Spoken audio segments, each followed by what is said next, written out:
दोस्तों का भी सोचा है कि अगर आप एक ऐसे जंगल के बीच फंस जाओ जहां चारों तरफ सिर्फ काला, गहरा और खामोश पानी हो और उस पानी के नीचे एक ऐसा शिकारी छुपा हो जो बस आपके एक गलत कदम का इंतजार कर रहा हो, तो आप क्या करोगे?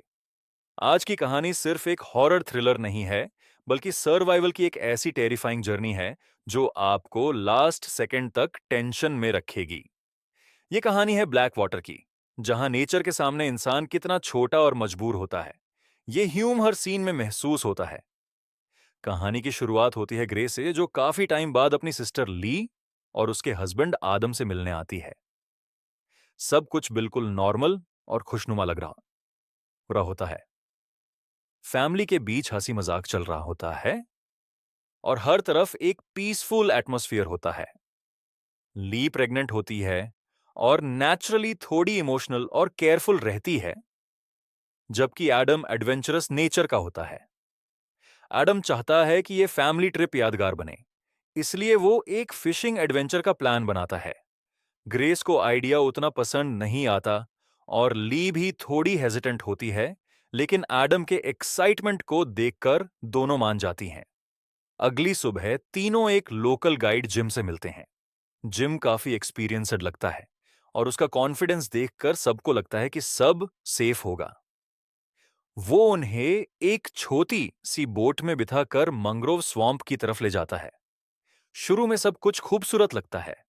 जंगल की ग्रीनरी, पानी की हल्की लहरें और आसपास की नेचुरल आवाजें ट्रिप को रिलैक्सिंग बना रही होती हैं। लेकिन जैसे जैसे बोट जंगल के और अंदर जाती है, वैसे वैसे एटमॉस्फेयर बदलने लगता है। हवा बिल्कुल शांत हो जाती है, बर्ड्स की आवाजें कम हो जाती हैं और एक अजीब सा सन्नाटा सबको अनईजी फील कराने लगता है।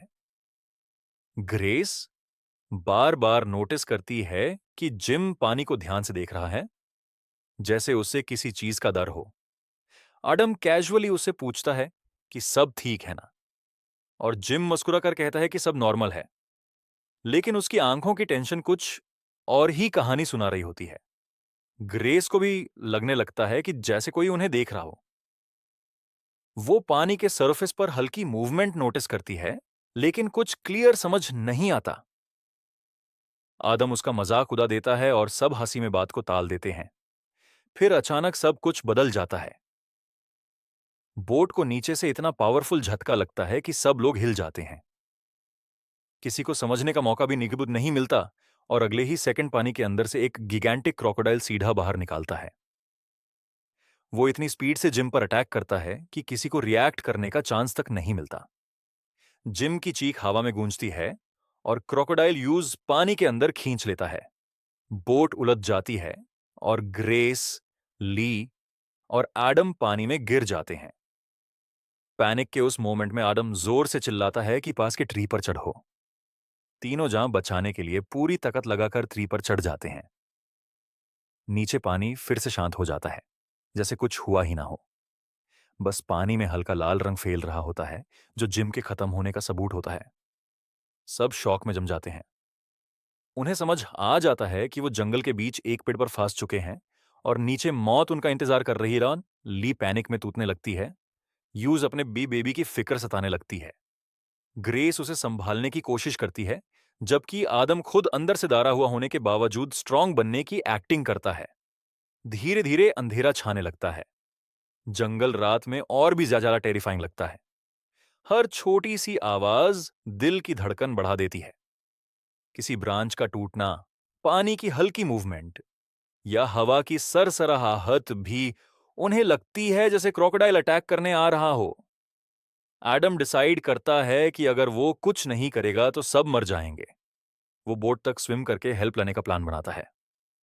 ग्रेस यूज रोकने की कोशिश करती है, लेकिन आडम के पास कोई और ऑप्शन नहीं होता। वो धीरे से पानी में उतारता है और बोट की तरफ बढ़ता है। हर सेकंड टेंशन से भरा होता है।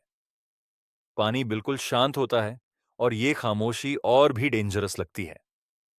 जैसे ही एडम बोट के पास पहुंचता है, अचानक पानी के नीचे एक शैडो मूव करती है। क्रोकोडाइल फुल स्पीड से उसकी तरफ आता है।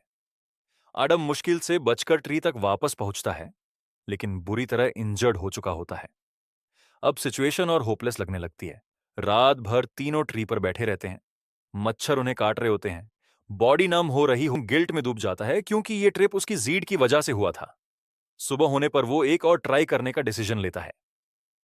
ग्रेस मना करती है, लेकिन आडम जानता है कि बिना रिस्क लिए बचना इम्पॉसिबल है।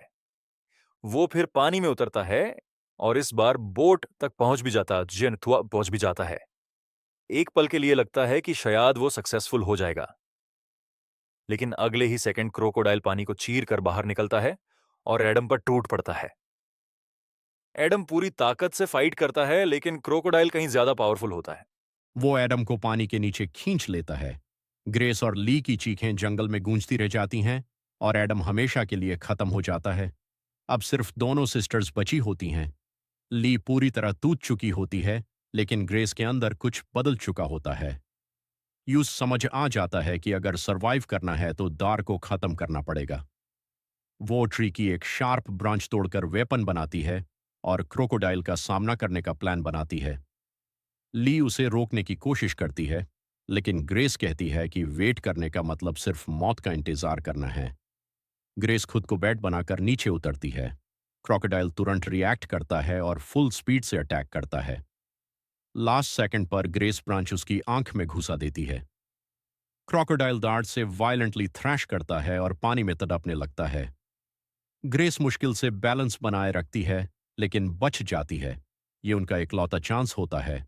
ग्रेस ली को बोट में बिठाती है और फुल स्पीड से स्वैम्प से बाहर निकलने लगती है, लेकिन क्रोकोडाइल इंजर्ड होने के बावजूद उनका पीछा करता है। फाइनल चेस स्टार्ट होती है।